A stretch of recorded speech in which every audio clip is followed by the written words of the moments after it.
By now, you must have heard that the sister of Ijeoma, popularly known as Phyna, a Big Brother Naija winner of 2022, that her sister passed away after an accident involving a Dangote truck. She was in the hospital for weeks, by the way, a couple of weeks, fighting for her life. They amputated her leg. In short, this is her sister telling us what happened. Her leg was amputated. The other leg is infected and at risk of amputation. My sister's pelvis, all this place is gone. It is gone. It is like all this pelvis here is broken. My sister's chest was swollen. There was fluid in her lungs. There was fluid in her lungs. Her head was fractured. Her hands, her pelvis, one leg off, the other leg dead. The injuries are now infected. Wow. And to think that after going through all that, Ruth Otabor passed away. This accident happened just 6 days after her graduation.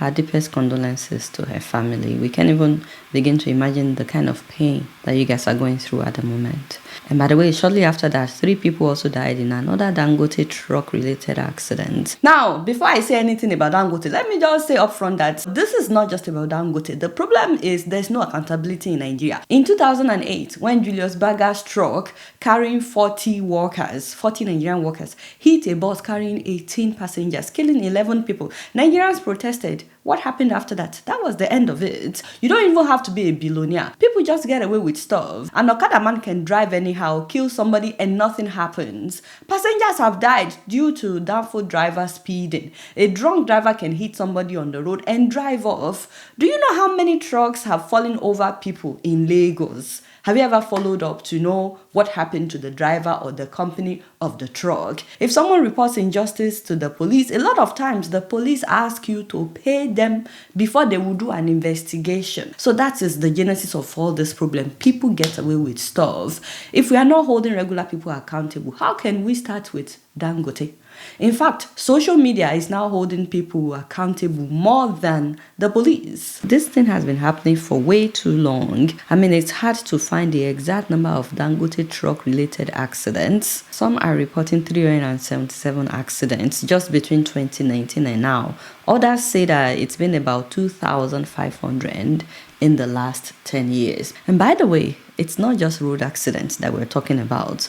You know, you may be in your home or in your shop near the road and still be a victim. In 2021, a Dangote truck carrying cement had brake failure and ran into shops near the road, killing 8 people who were minding their businesses. Now, the things that I'm about to talk about are things that we can easily implement as a country in order to stop these senseless deaths. They are not just for Dangote, by the way. It's for everybody that is driving on the road. And the very last point that I will give in this video is the most important one. If you want, you can fast forward, but make sure that you watch the very last point. Number 1, we don't enforce vehicle inspection in Nigeria, and we have to. You know, in every developing country, vehicle inspection is a big deal. You cannot miss it. And if you don't comply, you will get fined. It doesn't matter whose car it is or whose truck it is. If you have anybody living abroad, they will tell you they have to do their inspection every year. The question is, when people don't do inspections, is there any repercussion for not doing inspections? Because guess what? For every one Dangote truck that is poorly maintained,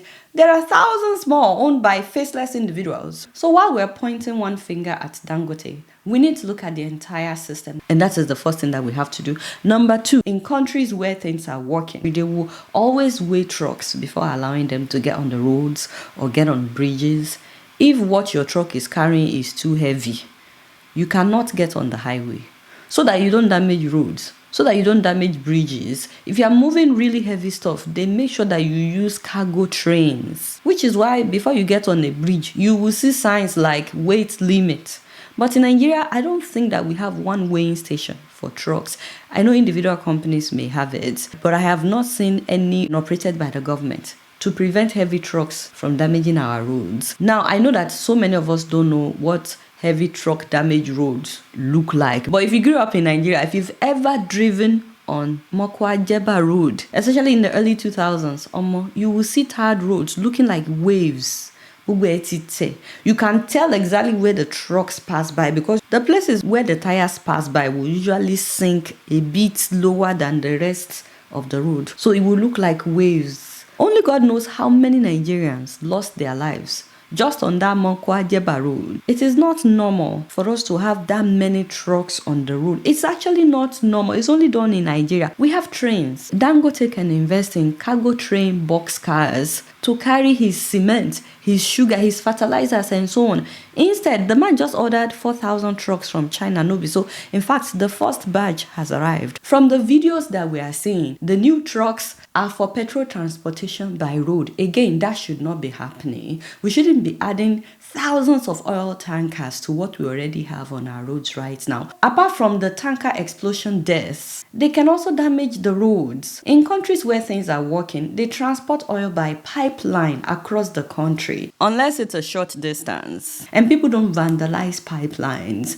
And that's why we also have pipelines in Nigeria, but they get vandalized. Why are they vandalized? Because people are genuinely angry that those from whose lands the oil is from are not enjoying the benefits of the oil. Look at the Niger Delta, for example. The water is polluted. People are dying. All kinds of diseases. Do you know how many years the Niger Delta has been fighting? But you don't want them to vandalize, which is why this issue is more than Dangote. Some people intentionally refuse to develop some regions of the country. And speaking of trains, it's not everywhere. So the train doesn't get everywhere. If trains don't get everywhere, how can he use train to transport his goods? So we have to start implementing weighing trucks. Nobody is even talking about that right now. But believe it or not, these truck drivers are not just taking lives. They're destroying our roads, and that increases the rate at which accidents happen. Now, the next thing that we must do is we have to fix our roads. You know, every time I'm traveling on the road in Nigeria, especially if I'm in the east, guys, I get so much closer to God. No, I'm saying, this is not a laughing matter. Guys, I pray like I have not prayed in a long time. The roads are terrible. Every driver is trying to avoid potholes. And sometimes this means switching to the other lane. I have been in situations multiple times where an oncoming vehicle is literally facing our own vehicle just to avoid potholes, and you are praying that God let them be able to get back on their lane before they hit us. Head-on collisions happen a lot because drivers are trying to avoid potholes. Now imagine a trailer, a semi-truck, switching to your own lane just to avoid potholes. That thing is like facing death. You will start speaking in tongues. There had been times that we would have to get off the road for the trailer to pass on our own lane because some of these truck drivers, they don't care. If you've ever experienced such, let me know. So it's not just the reckless drivers that are killing people. Every official that has failed to do what they were given money to do, every official that embezzled money meant to fix our roads, they have a lot of blood in their hands. And then the next thing that I have on my list, I've heard that somehow some people are able to get their driver's license without taking a driving test. Listen, child, how? By the way, if you're watching this and you did not do a driving test before getting your driver's license, let me know in the comment section.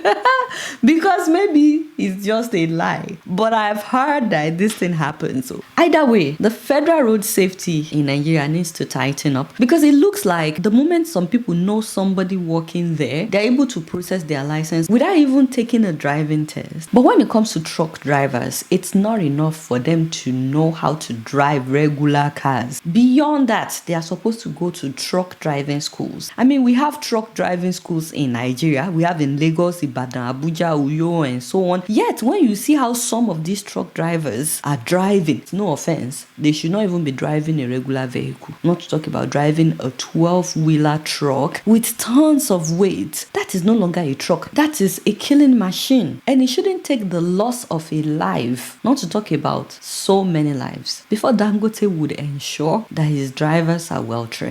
Now, the next thing that I want to say is we must put a deterrent in place. That is something that will discourage someone from doing something. So long as there's no penalty, in the next 5 years, we will still come back talking about the same thing. See, it is easy to say that they should pay 1 billion if their vehicle kills somebody. But Rich people like Dangote, they can bribe their way to avoid paying that fine, which is why the deterrent should be general. It should apply to everybody. So the deterrent that I think could work, and I may be wrong, is to enforce insurance. Every vehicle should be insured. Insurance should be a must. When an accident happens, there's no need to be slapping each other on the road. Your insurance company should pay the damage done to someone else's car. And if somebody should get injured and you are the one at fault, then your insurance company should treat them. All the medical bills should be taken over by your insurance company. So if insurance is enforced, every time a Dangote's driver gets in an accident,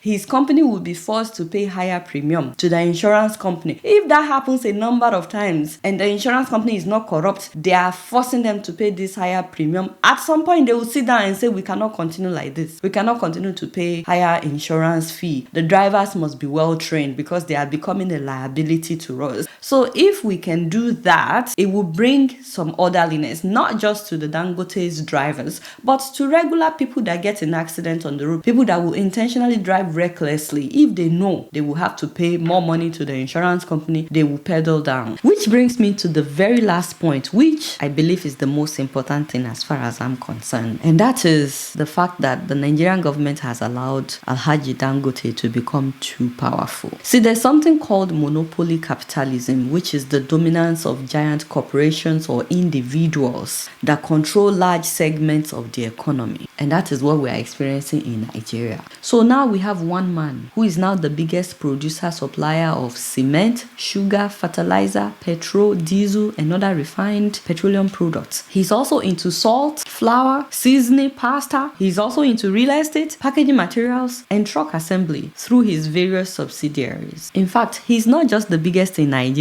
He's now Africa's largest cement manufacturer. And while Morocco has the largest reserves and output of phosphate-based fertilizers, Dangote fertilizer plant is the largest single fertilizer production facility in all of Africa. And now he owns the world's largest single train refinery, not Africa's largest, but the world's largest single train refinery. He's processing our crude oil into petrol, diesel. He's processing our aviation fuel. Dangote has become very powerful. Now, don't get it twisted. It's not like we're not happy that Dangote is successful. But there is danger in monopoly capitalism. And the danger is that it always leads to higher prices. Because he can wake up tomorrow and decide, this is how much I will sell fuel. And there's no competition. So guess what? That is how much everybody would buy it. So it always leads to higher prices, wealth concentration, and a shift from healthy competition to monopolistic market structures. By the way, the biggest danger is not the concentration of power and money to one individual or a few people. It is that if something bad should happen to his company, we are not praying that anything bad will happen. I'm just saying, if anything bad should happen, the whole country is in trouble because we are completely dependent on one person or one company. What is going to happen if anything happens to them? Why are we putting all our eggs in one basket? It's the same problem with the government of Nigeria focusing so much on developing Lagos ports only. Why should the port in Lagos be the only major one? If anything happens in Lagos, does that mean that we would not have an alternative? That is why other countries put regulations in place, like the federal antitrust laws, like the Sherman and Clayton Acts, enforced by the Department of Justice and the Federal Trade Commission here in America.